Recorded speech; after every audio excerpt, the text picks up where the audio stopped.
Excellent, so no mystery there. Let me then thank all the reporters so articulately summarizing some fairly intense discussion, and invite Phyllis Costanza, CEO of UBS Optimus Foundation, to come up and introduce the panel, the final panel of the day. Phyllis. Yes, I have a microphone. Great. Thank you very much. And that was very exciting news. And we look forward to doing whatever we can as the private sector to help develop that. My name is Phyllis Costanza, and thank you to all of you for staying. It's always frightening to be one of the last people speaking, and it's great to see that we still have a critical mass in the room. I run the UBS Optimus Foundation, and for those of you who aren't familiar with what we do, we are associated with UBS. We're part of UBS, and we were founded about 18 years ago as a service for our clients. We are not part of a corporate social responsibility initiative. The bank identified, and for those of you not from Switzerland, UBS is the largest wealth manager in the world, and 18 years ago, the bank identified that our clients are not just interested in having a bank help them preserve their assets or make money on their assets, but they also need help giving their money away. So the foundation was started as a service for our clients to help them. UBS doesn't charge for this service. We don't make money on it. We don't hold their assets. We actually try to get the assets out the door as quickly as possible.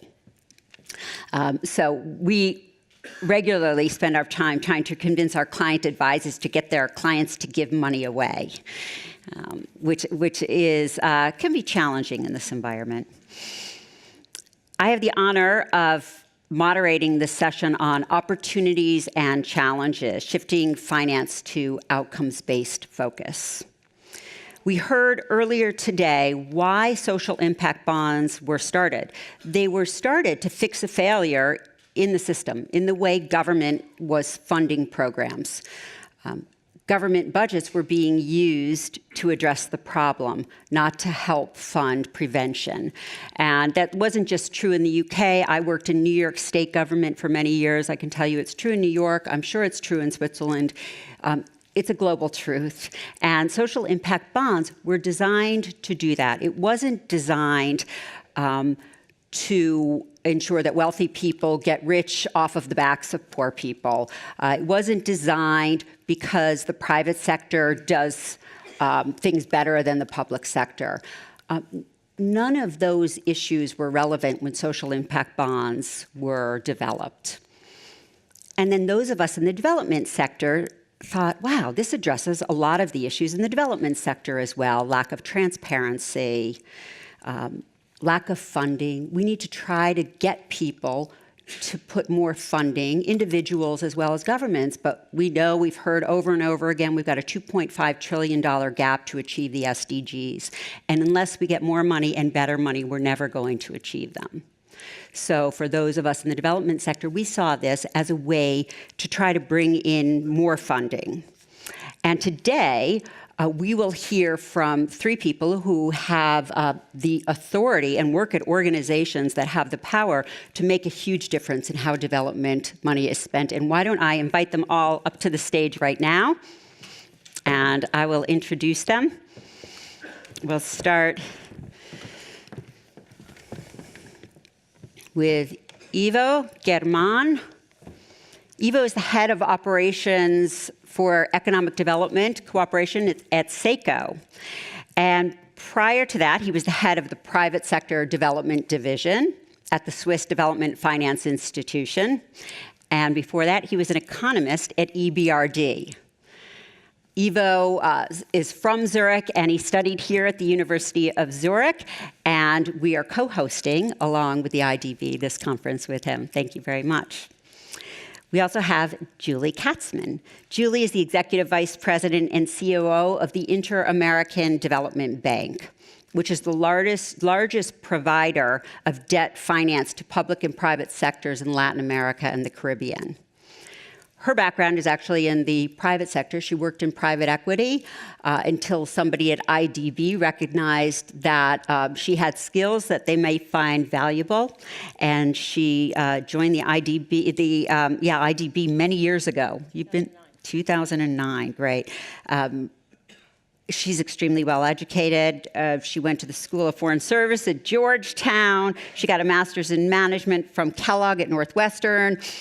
She found the time to go to the American University in Cairo and also to Hebrew University in Jerusalem. So we're very happy to have you. And finally, we have Anna Wellenstein. Anna is the Director of Strategy and Operations for the Social, Urban, Rural, and Resistance Global Practice at the World Bank.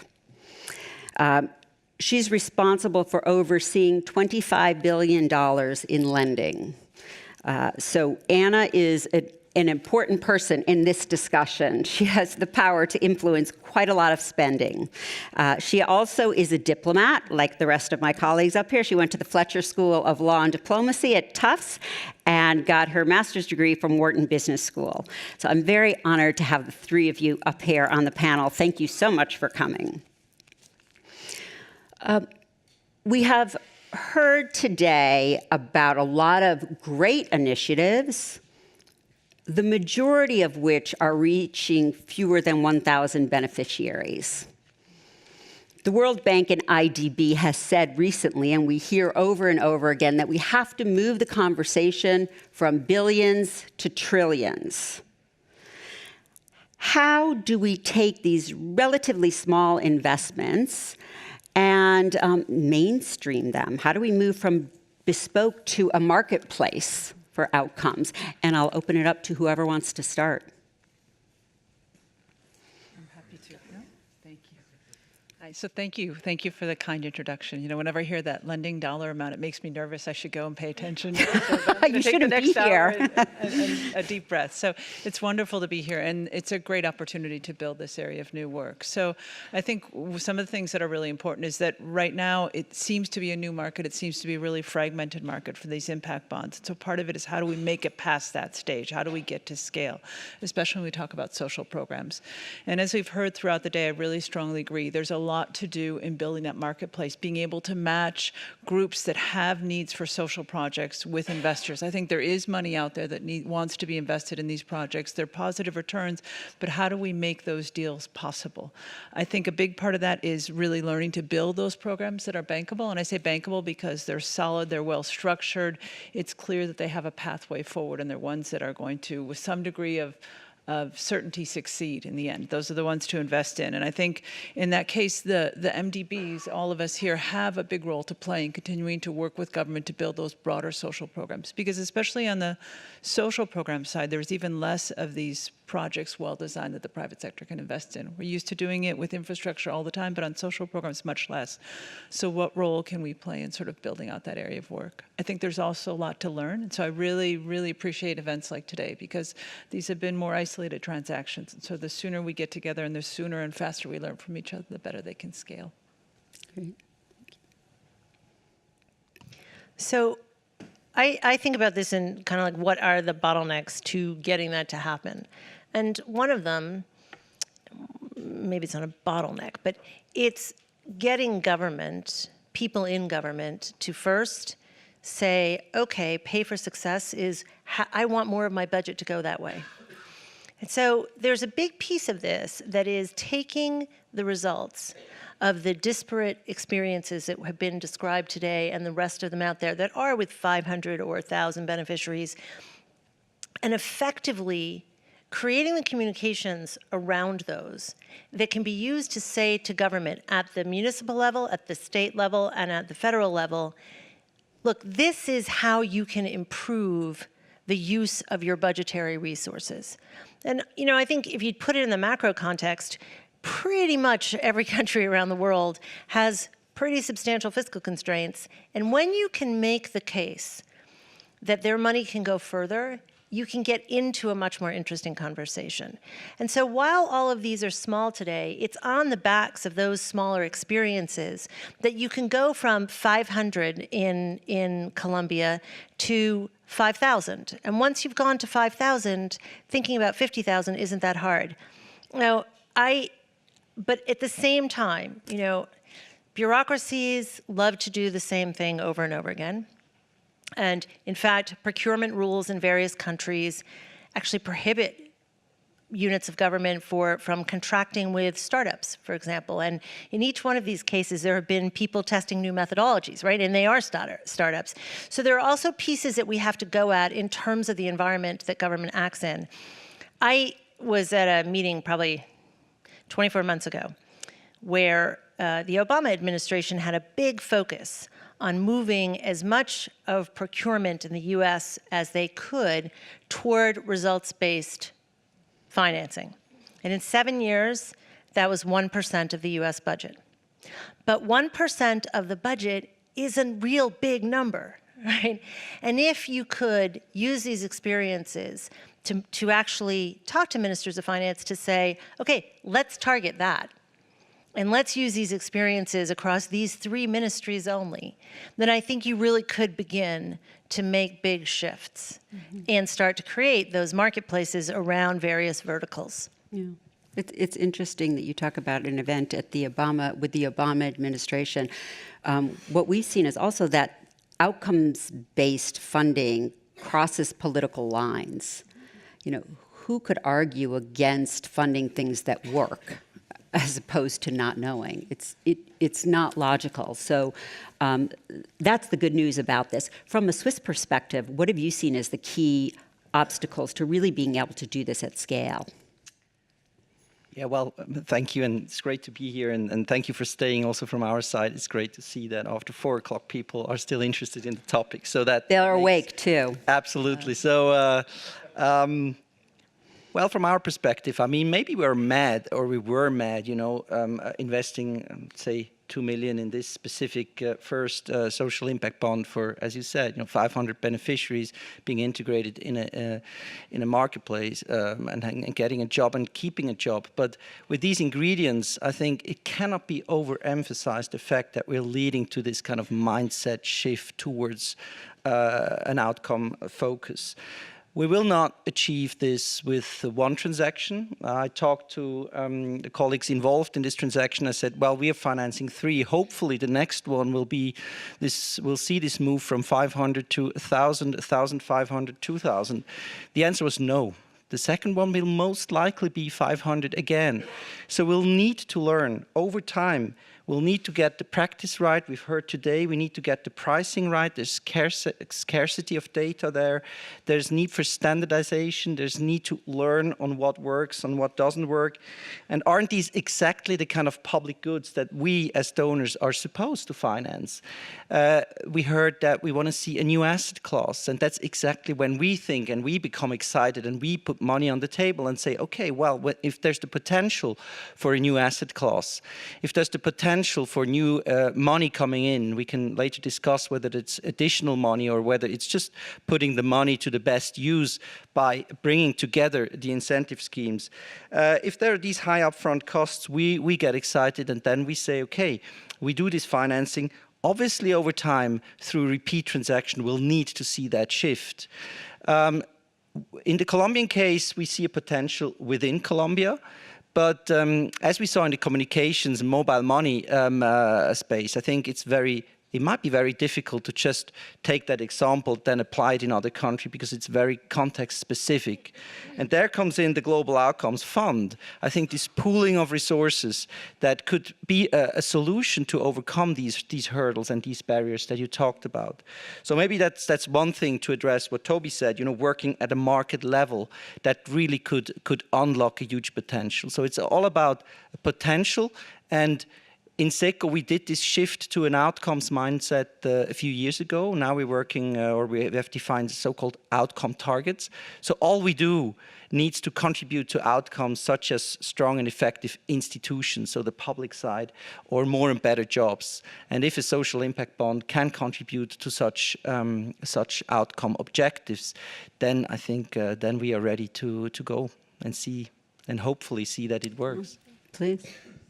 I'll add one more thing, which you guys may or may not agree with, which is, the Colombia example has the government as an outcomes payer in this very first example. And I actually think that that's an important part of this. And of course, not every government unit will agree to this, but I think that because they are an outcomes payer from the beginning, they're very focused on actually some of the issues that have to be tackled in order to create a bigger market, in order to popularize this throughout government. And that's the distinction that's been drawn between social impact bonds and development impact bonds. And I think it's important to think about this, because the engagement of the government up front and the things that they're focused on is quite distinctive because they actually are a payer. Mm-hmm. So what are your thoughts then about development impact bonds? Yeah, so we're structuring most of the things that we're involved in as social impact bonds because we think that getting government engaged sooner matters. Mm-hmm. Trying to generate a little controversy here. Work with me. Well, that brings me back to the question of mobilization and millions to trillions. And is a social or development impact indeed bringing additional money? Probably not, because you still have the outcome payer who has to pay for the service. It's just maybe a temporal thing that you can have an upfront payment from an investor and you get a return. So it's maybe using the money where it's best used and at time that it's best used and providing some flexibility. But then thinking and having discussions in the breaks, we thought, well, the outcome payments, why shouldn't we invite many more players to fund things that have maybe traditionally been funded by donors and or partner governments? Why shouldn't private players become outcome funders? For instance, in value chains, where the result of a DIB or a SIB could be a certification of a product, such as cocoa or coffee. And then if you had a firm who would take a profit out of that because they would then source better coffee, why shouldn't they also contribute in terms of the costs? Because it would, it would release some of their input payments that they would otherwise have to do. So, and then you have to find solutions according to problems. And maybe I agree that in the Colombian case, that the S of the SIB is very important, because if we want to have a structural and systemic change, this needs to come from governments. There will be the scale. And maybe at one point they will decide, well, let's get rid of that whole SIB structure. We know now what we mean by outcome. We just do it ourselves and introduce a nice outcome-based payment to a service provider. But as long as this is not the case, and it will take some time, and then some of the problems do not lend themselves to SIBs, why don't we then think of, for instance, a development impact bond, of just an efficient way of maybe arranging the way we do business in a slightly smarter way? Yeah, I agree with that. If we go back to what Toby told us at the beginning, why Sibs were even created, to use governments, to be more effective in the use of government spending. That was the ultimate objective. And for us, we have now launched 2 development impact bonds, and people do ask us, well, what's the point if the government's not involved? Because this is really about making it more efficient. And I forgot who said this, but somebody very wise made a quote that this isn't the thing, this is the thing to the thing. And so basically, we acknowledge that development impact bonds, that's not the end game. Ultimately, the social impact bonds, or even what you said, Ivo, to go even beyond that, when it's not necessary anymore, but if it can bring in more private sector money, then that's a good thing. How do you think we can then engage private sector, MDBs, governments to work together now to achieve, whether it's a SIB or a DIB? What's the best way to do that? No? So there are a couple things specifically thinking about social impact bonds or development impact bonds. In general, though, I think it is really good when you have these broader social issues and the broader development issues, whether it's jobs or education or value chains in agriculture. It's helpful, they're a public policy point, to have discussions with government, no? Because I think there are underlying factors that are critically important to really scaling and having the social impact that you want. I think in general, there are things we can do to begin to work on just knowledge sharing among the group, no? I think that's a big deal. I think really reaching out to private investors is something we find is critically important, and we're doing it in a number of areas where we're trying to leverage. For example, on financing cities, we're actually calling together groups of cities and financiers to function as that investment banker for them. I think that's a critical area to move ahead and get to scale. I also think developing a bit of community of practice. So I've heard a lot of different stories today, and I'm left with some questions that I think as a group we could begin to discuss more. What are really great output measures? What are really good ways to set the price, which is a bit of a mystery on the bonds? What experience do we have? What mechanisms worked? What didn't work? I think the sooner we can get together and work on those, the more effective we'll be in sort of leveraging and walking down that longer path. As an MDB, we do have discussions with governments on really focusing their own public investment on results. That's part of our to-do outside of this group, but we do, that is going on. But I think the more we have that as part of the development mantra, the better off we are. Yeah. Yeah.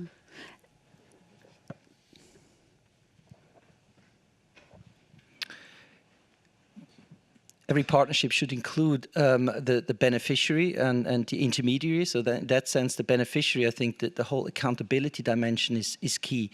When you work in outcome-based aid, then you should ultimately ask the client. So I think they should not be forgotten in the whole community of practice and in this social impact bond. In Colombia, we try to do that by simple things such as hotlines where the beneficiary can say actually and have a voice in whether he or she has been pressured into that job and then pressured into staying for 6 months so that the payment will ultimately flow. So. Governments are key, beneficiaries are key, so we'll have to find ways of bringing these people together.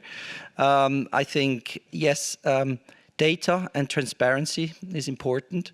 I think conference such as this, bringing different people together to have that kind of laboratory where you can think of ideas is also very important.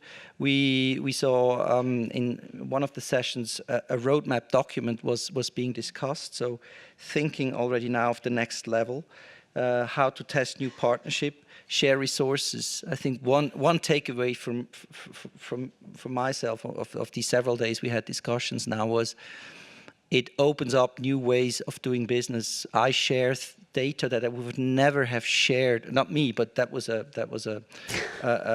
partner, you would share everything. A service provider saying I would never have shared data 5 years ago to the level I do now. There are apps that I'm not even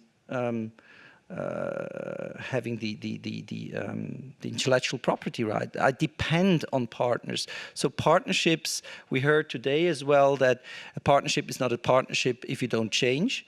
And in the same vein, I think one could also say that a partnership needs trust and there will be a need for sharing of resources. So I think we're all tested on that ground. So I think let's take the time and let's see where the solutions are, and then let's just try it out. I think one maybe needs to do this distinction between this first phase, which is a pilot phase for a few years, and then the big scale, and maybe they'll have some different features.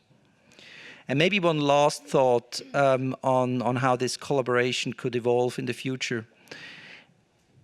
On financial returns, everybody knows what we're talking about. The IRR is a known concept and can be compared. So an investor can decide whether it's attractive enough to invest. On the outcome side, do we really have a good understanding of comparing Sibs? Maybe I get 3 or 4 or 5 or 10 offers. Which one is the social impact bond I want to invest in as a donor, but also as a partner government? Very difficult. So we might have to think about some standardization, some common language, maybe even some ratings to get a common understanding on what we're actually talking about. And I think that'd be an agenda that we could work for years on when we can think of who is best positioned. Is it a G20? Is it a DCED that has done great work on results measurement in private sector development? Is it a World Bank group? Is it a MDB group that has been working on some principles for blended finance? For me, that's an open question. Yeah. Julie, what do you think is the role that you can play in this? So I think everything that's been said, I heartily endorse. First, I'll say I think that one of the problems of many of the players involved in this conversation is we speak what I call development speak, which is not a language that most of the private sector speaks. And I'm sure you're very well aware of that, right? And so getting out of our own way and actually putting things into very easy to understand language without a lot of jargon is a big part of being able to collaborate well across a broad number of players. And there's still work to do, let's say, on that from all the development players. Yeah, and I actually do think that the development banks can play a role in being a bridge. We have a dialogue with all of the bilateral agencies. Most of the development banks have many partnerships with private sector entities. We interact both in our headquarters countries, in our donor countries, and in the borrowing member countries across a broad spectrum of civil society and providers. And so, when we think about trying to create a marketplace where good providers stay in and prices start to be understood and be more transparent, bad providers start to fall out of the system. I don't know exactly what the mechanisms are going to be, but I can see the development banks playing a role in helping create and facilitate those markets. Mm-hmm. Great, excellent. I'm going to open it up to questions from you to make sure we've got sufficient time. Yes. Do we have a microphone out in the audience? We do now. Is this one working? Yes, it is. Thanks very much. Thank you. I was just wondering, vis-a-vis the additional capital in the system, impact bonds are predicated on future savings to the government. So surely that means there is, in fact, going to be additional capital to mobilise for additional social problems in the future. Is that a reasonable enough argument? I would say yes, definitely. I mean, this is all about efficiency in public spending and making best use to these this freed up money. But that brings me to another question: is, well, how do we make sure that this money that is saved is put to good use? We heard this morning of a Swiss NGO representative, a kind of a thought-provoking question of, well, let's not play one instrument against another. And this complementarity, I think that's a nice area where there's complementary approaches needed. So if you free up resources, then, for instance, from SECO's Economic Development Corporation, we would then need to come in with some public financial management programs in working together with the government how to increase transparency of the whole system to make sure that those resources could then be channeled to even further increase the outcome of public spending. But on the other hand, it's not an instrument that is catalytic in my view. Maybe we have some different views here, but not catalytic in like really bringing in the large private investments or large private money flows.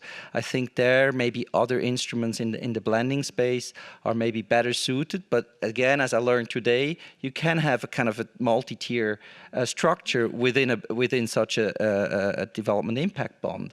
And so there it gets really interesting. But then it gets even more complicated. And whether you then still get the incentives in the right direction, maybe one have to think that very well through. I don't know whether there's experience around on such multi-tier structures in development impact bonds.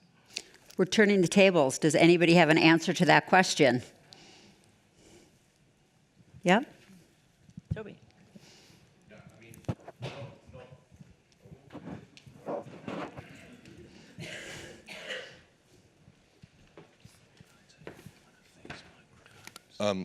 The simple answer to that is not so far in development impact bonds. We've seen them in social impact bonds, particularly in the US, where there's quite a developed investment market. I think that the investment challenge in development impact bonds has been that you've got this honeycomb of investors, the impact investment community having a variety of different interests. And then each impact bond springs up in a specific geography with a specific interest. And it's like, whoa, who's interested in this? And I think there is actually potentially value in your convening power around the investment community. And just starting to bring that together, because speaking as, one of these small guys who likes to put stuff together, actually, in the UK investment community, it's relatively straightforward. We can know everybody. In this context, you suddenly go, actually, each one you're starting to scratch your head thinking we're starting right the way from the beginning again. Yeah. Right, and I just pile on to that to say that, the impact bonds, so to speak, are really providing working capital for the service providers because we're turning things on their heads. And thinking about being able to know that there's working capital available in education, in health, by a group of investors, and what the general rate of return is needed to access that pile of capital, I think will go a long way. And it then starts to be a snowball effect into the kinds of, how you start to free up money, because you can do all of this much more easily. And if you then combine that, what I'll call a working capital fund over there with an outcomes fund over here, then you can begin to incentivize people to start thinking about all the ideas that are rolling around Toby's head, for example, because you know how to pitch. And you know that there's someone to pitch to, and you don't have to start from zero on every topic in every country, because that is exhausting, as Christine and others made really clear this morning. Is there anybody then who has thoughts about, to really pinpoint the question I think you were asking is, right now, at least what Optimus is structuring, these are concessionary. We're not giving a return that's a market-based return that would be not politically palatable, let's just say. I don't think U.S. constituents would be pleased that USAID was giving our clients 35% return. Is there a way, though, that we could structure a social impact bond or a development impact bond that had two elements to it, that had the element that was truly at least closer to a market-based, so that banks like UBS or other large banks could distribute it? Because right now, this is a philanthropic program. Our DIBs are being recycled, so we're not giving the money back. If we were to distribute this, it would be incredibly restrictive, because we could only distribute it to our ultra-high net worth clients. We couldn't publish anything. There would be all sorts of rules around this because it would be perceived as very risky. I think this is where the worlds combine, and you go back to the blended finance world. Because if you put a slug in of people who are willing to take the first loss, however you want to describe it, take less than a market return, take the first loss, et cetera, some of those might be development institutions, some of them might be MDBs, some of them might be institutional or individual clients who, for the right impact, are willing to do that. Then the next piece up in the capital structure looks more like a real bond, which could have a rate of return that isn't that high because the risk absorption happening below is sufficient. Right, and it goes back, then maybe it could be rated, right? Yeah. Great. This excites me from a personal standpoint, but on the other hand, let's be a word of caution maybe there. I mean, what the whole thing is all about changing the mindset from to an outcome logic. I mean, we heard from Instilio this morning to change that government mindset from input unit costs of $50 per trained unemployed to an outcome logic of paying $1,000 for somebody getting a job and staying in a job. That's huge. So maybe putting too much elements on such a bond could maybe distract us from the underlying issue of just like, tackling that huge and very powerful mindset shift that we still need to tackle. And I was, for instance, this morning, I was very encouraged to hear from an investor in the social impact bond from Fernando Cortes, who said, Well, this leads to increased trust. A social impact bond will increase trust and will ultimately work against corruption, because you pay for an outcome result, and if you think it well through, it increases through the data and through the evaluation mechanism. It increases transparency. So it's maybe a small start, but you can take it from there, and ultimately this should reduce corruption opportunities. So I mean, tackling this is already a very big problem. So while being very excited about the kind of mobilization part, I'd rather get this thing right and maybe 2, 3 other structures right, and then finding a way of how to pool resources, and then see how we, where we stand and how we get this further. Just a few thoughts. I think as this moves forward, I agree that the focus is immediately on really improving transparency and how things are done, but there's no reason why this can't be part of structured finance in the future, and why it can't bring in higher amounts of money. If you think about infrastructure projects, we do it all the time. No, a lot of them don't have returns. They're not cash flow infrastructure projects, and we do bring in private finance at market rates, and we structure the finance in a certain way. And so one of the things that bringing the logic of the social impact bond or the development impact bond to social services is that you begin to make them financially bankable projects. No, and the minute you do that, then they can be financed. Governments are financed all the time, and they can be financed. No, and so we can think about those structures going forward. I think importantly is to keep in mind that there is private money out there, and from my point of view, we as donors, as MDBs, have an important role to play, but it's not necessarily our money that's going to close all of these deals. We're still relatively small in all our scale together. So we have a really critical role to play in helping governments to build those systems that are transparent, helping governments to put together projects that are viable, helping them to make that transition from inputs to outputs, which we're doing in our dialogues, and then really to get ready to bring that private money in. But the real big stake will be getting them ready to do that without us there putting the money up front for the projects. Thank you. Other questions? Yes. Hey, thank you again. I work for the ICRC. I'm in charge of new financing models at the ICRC. Just two issues quickly. One is I would like us all to expand our vocabulary. We're talking a lot about social impact bonds and development bonds. I think we proved that we can also talk about humanitarian impact bonds, even if they are non-bonds.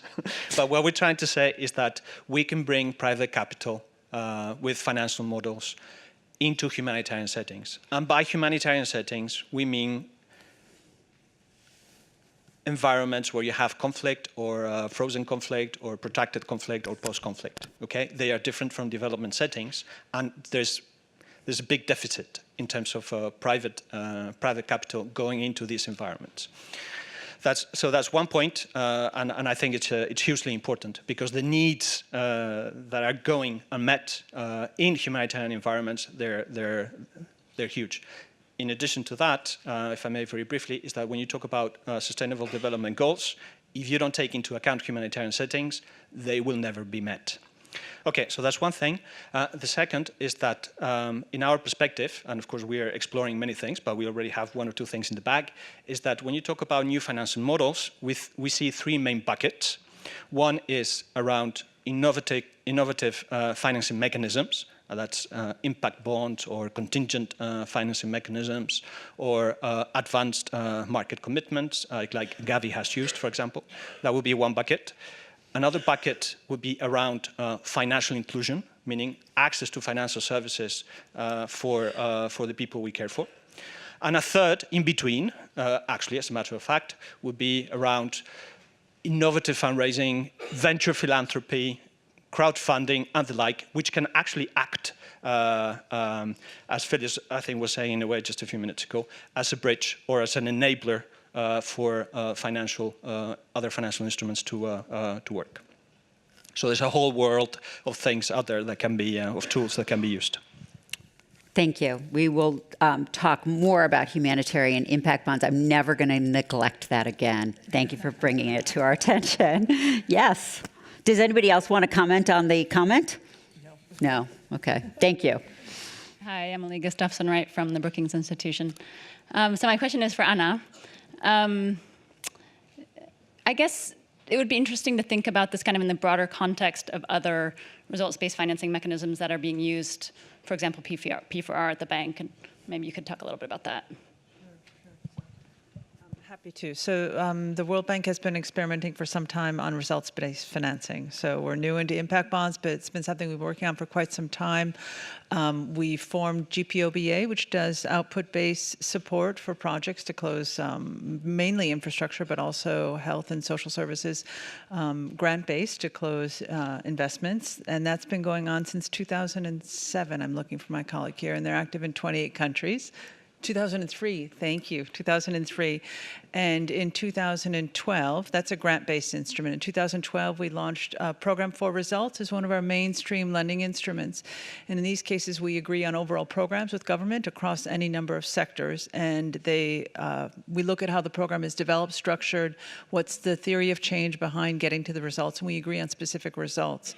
And then our lending goes to the government, and we disperse based on achievement of those agreed results targets as we go along.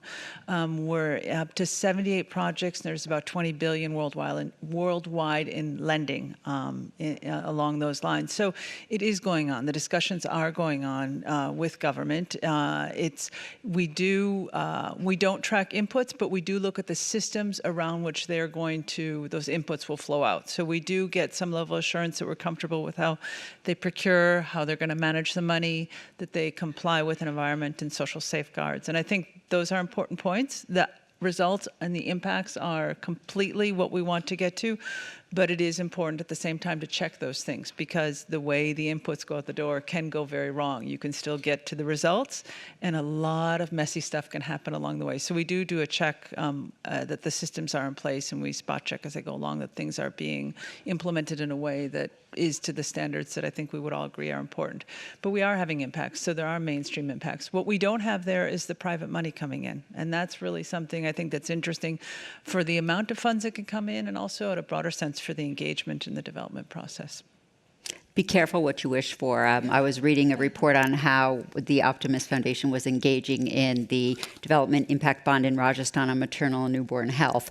And there was a very diplomatic comment in there saying, and then when UBS Optimus Foundation got involved, they got a lot more engaged than anyone had anticipated. And I think that's a euphemism for we were annoying. So be careful. So I'll go along those lines. Which is to say, we also have an instrument that's very much based on results. And I'll share an experience which actually goes to mindsets can change much faster than people think. And I think the whole day has had, in many ways, this sense of it's really hard to change government's mindsets. But most people who work in government also want to achieve the best that they can for the money that they're putting out. And we actually did a results-based transaction in Central America and Southern Mexico, so we'll call it Mesoamerica, with the Gates Foundation, the Carlos Slim Foundation, and the Spanish Agency for International Development. And the goal was in 18 months to have results, which anyone who knows anything about development would say, really, 18 months? Okay, there was a little bit of a lead-up period to that, but we did. Most of the countries actually achieved results in 18 months, and they moved heaven and earth and changed policies in order to do that. Like in El Salvador, they changed the way in which micronutrients got approved through the Congress. It would have taken 3 years. It took 6 months, right? So kids got micronutrients faster, and it affected stunting. What we saw is that 18 months down the road, and then 36 months down the road after Tranche 2, these health ministries, our pieces of the health ministries, had absorbed this results mindset to such an extent that they were actually applying it beyond this project. And so, I do want to just kind of give that as an example, because they saw huge changes working this way, being clear and as Anna said in a short way, when you switch this stuff, it means people have to really invest up front. What am I actually trying to achieve? And that sounds so simple, but it is not that simple. And what's the baseline and all of this kind of stuff? Well, in this case, and I'll give just 2 examples, in Belize, there was a 30 percentage point increase in the number of pregnant women who saw a doctor in the first trimester of their pregnancy. And in Honduras, I'll give 3 examples. In Honduras, there was a 39 percentage point increase in the number of complicated births that were actually, the deliveries complied with acceptable standards. And in El Salvador, there was a 20 percentage point increase in the number of women who actually were able to get family planning, who wanted to. So, you know, these people in government saw these results and said, wow, this is really different than anything else we're doing. I think maybe we should try this on other things. And that, I think, is the sort of silver lining part of this, that it's not all up to the instrument, it's also up to, through the instrument, having a much bigger effect than just the little piece that you're working on. Great. Maybe if I may add on that, we heard today again, I think, and I like that notion of social impact bond not being created for the sake of designing a financial instrument, but the finance has just come as a consequence of trying to solve a certain problem. And we've been at SECO, we've been working on results-based financing for the past like 15 years already, and there maybe I can share one lesson learned there. The climate space is interesting because the measurability is not that hard, you know, because emission reduction you can measure. So we introduced 15 years ago green credit lines, where we said, okay, we do a partial guarantee for SME technological improvements, partial guarantee replacement to the bank, partial subsidy to SMEs, and it's a great model. The only thing is, and then we do an ex ante environmental assessment, we do an ex post verification on whether that investment indeed has led to the desired reduction in emissions. So you'd find many elements of what we've been talking here. It's really results orientated. It's very verified. It leaves some flexibility. However, it was very complicated.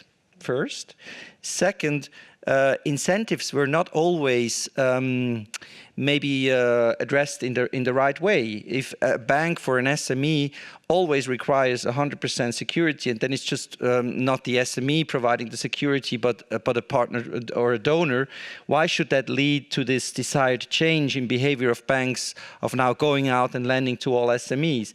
So now we're kind of redesigning, or we have already redesigned the instrument. We're still proud of it, but we need to adapt it and then see, and then maybe it doesn't work in one country, but it works in another country, and then see how we can really cater for the needs of public and private actors, and then trying to find the right financing mechanism, and then we can, I think, achieve the desired scale. But sometimes I think simplification is key, standardization is key, and then trying, but that just as an end result, trying to find the right financing mechanism. Great. Yes.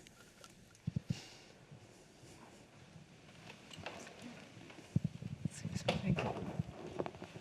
Thank you very much, Beres Gwyn.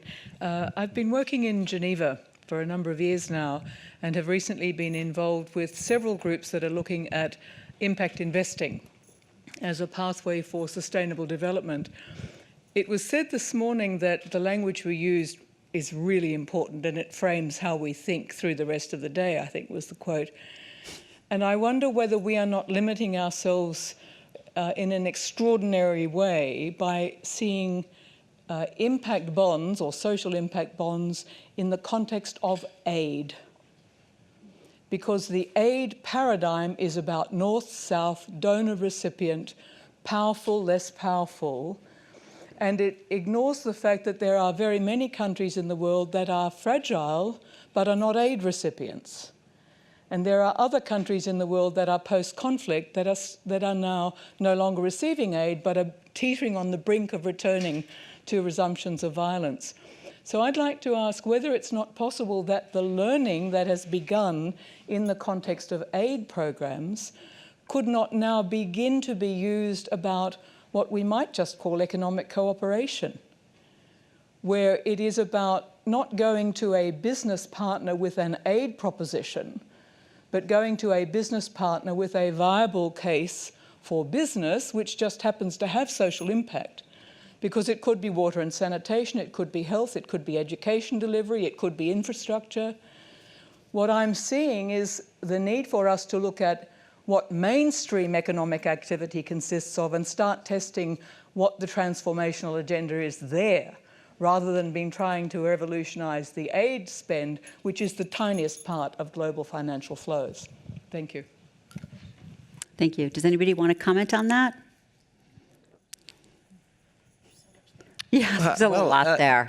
Thank you for the question. I couldn't agree more. In economic development cooperation, it's all about trying to find solutions that can ultimately then be taken over and lead into some kind of cooperation, economic cooperation as well, as long as it's beneficiary. I think it needs to be. We need to start from our mandate, from a value for money perspective, in terms of the developmental impact. So we always have to think who's the end beneficiary, and the end beneficiary should ultimately the population of our partner government, and that should lead to some reduced poverty and increased opportunities, economic opportunities. But I like the question because it means that if we're talking, especially in more advanced countries, of future, Colombia is a good example. Who knows? OECD accession in a few years' time, maybe the aid will look different. So that brings me to one remark, which the closer it gets to the innovative finance and blending finance space, the more rigorous we have to be in identifying the subsidy element. And then, because all concessionality ultimately is some form of subsidy, and then discipline ourselves in early on identifying the way out, and build in some kind of exit structure. And that can be very, very painful, because then you'd have to come through a calibration mechanism. You want to, contribute to the building of a price indication to the market. So how to measure that? But I think, if it's hard, let's not try and get around it, because this will ultimately lead to sustainable solutions, and solutions that sustainable in a sense that, yes, maybe one day the private sector, together with the government, or then the government with service providers, will ultimately continue the work once I retire as a donor. Yeah, so as somebody who works in a region where most of the countries in the region are not ODA recipients, this is foremost in our mind. And whereas in Colombia, there was, in fact, a donor who's an ODA participant, we're working in Brazil, for example, where it's foundations who are in Brazil, the government of Brazil, the private sector, depending on which one of the ones we're talking about, without any aid content. So for sure, I think you're right. The language of today, because of the nature of this convening, was very aid-oriented, right? But the topic needn't be. And that comes with whether you call it the private sector, the for-profit private sector, or the not-for-profit private sector, foundations and other philanthropists can play a huge role here, and increasingly in many countries will have to be the entity playing that role. And I actually was struck by the letter that Larry Fink, who is the CEO of BlackRock, which is the largest institutional investor in the world, sent to CEOs yesterday. I think that is the right day. And 2 years ago, he sent a letter to CEOs on the eve of Davos saying that they needed to take ESG considerations into account for BlackRock to be in favor of investing in those companies. But this year, and you can see how quickly the private sector is evolving in many ways, he said to them that they need to demonstrate that they serve a social purpose. And those are the largest companies in the planet.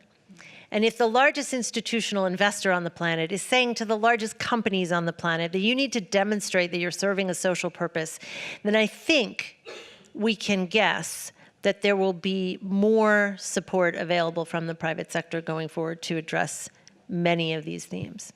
Yeah, I can second that. Our CEO, who you heard this morning, Sergio Armati, comes from an investment banking perspective. And he's the chair of the Optimus board, and even he says it's no longer a luxury for corporations to do things like this and to act responsibly. It's an imperative. It's an imperative for our investors, and it's imperative for the business.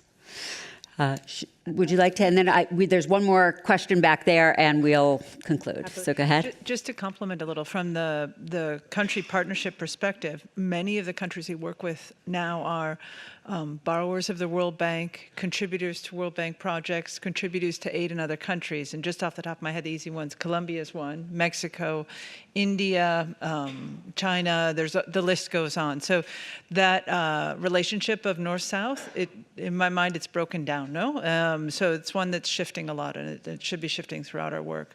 And I think but it also does remind us a lot of what we should be doing in aid is really trying to build those economies. As we said several times today, the real scale comes from when economic activity thrives. And so what is the right place for us that we need to step in to help build those economies?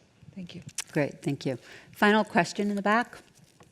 It's more maybe an appel than a question, because I think for this to work, we have to believe in it. And I can share 8 weeks or 2.5 months of experience when we started with this fund, and we say we are building a $1 billion outcome payment fund for education in Africa and the Middle East. And most of reaction we receive are very cynical. And to be honest, and a lot of people say, oh, this is because Gordon Brown and Sarah Cohen behind this, so you have the big zeros and a lot of numbers. And okay, maybe we will fail. But if we don't believe that we can make it, we definitely will fail. And I can give a personal example of having been a minister in the Tunisian government in transition phase, and after 2013, when Tunisia was on a brink to become another Syria or Libya. And when we took the government, the idea was, can we build the first democracy in the Arab world? And everyone said it's mission impossible, and we did it. Yes, Tunisia is still fragile democracy. We had some social protests lately, but it is a democracy, and it is the only free country in the Arab world. And everyone here 7 years ago would have bet that it's not possible. So I think, again, here, if we believe something is not possible, then we won't make it. I think we need bold leadership, both in education and in impact investment. So maybe in 2 years we will have failed, so you can say you were right. But it would be really nice to find more people who believe that we can do this at scale, and that this is a game changer. And you know, the whole tech industry didn't change because one investor invested in a small startup and another investor invested in a small startup. It's because the whole ecosystem invested in a bunch of people who couldn't even write and read, more or less, you know, and with billions. And so I think this is really the moment for us to move the needle. So thank you very much. I feel like that's a great conclusion. And if I ask another question, I'm going to interrupt the flow. So that was beautiful. And we believe, thank you all. Obviously, they're believers as well, or they wouldn't be here. And we have the potential to make a huge difference in how government funding is allocated, how aid, whether we call it aid or not, how Sibs, HIBs, DIBs, all of these vehicles are scaled up. So thank you very much to all of you for participating, and for you as well.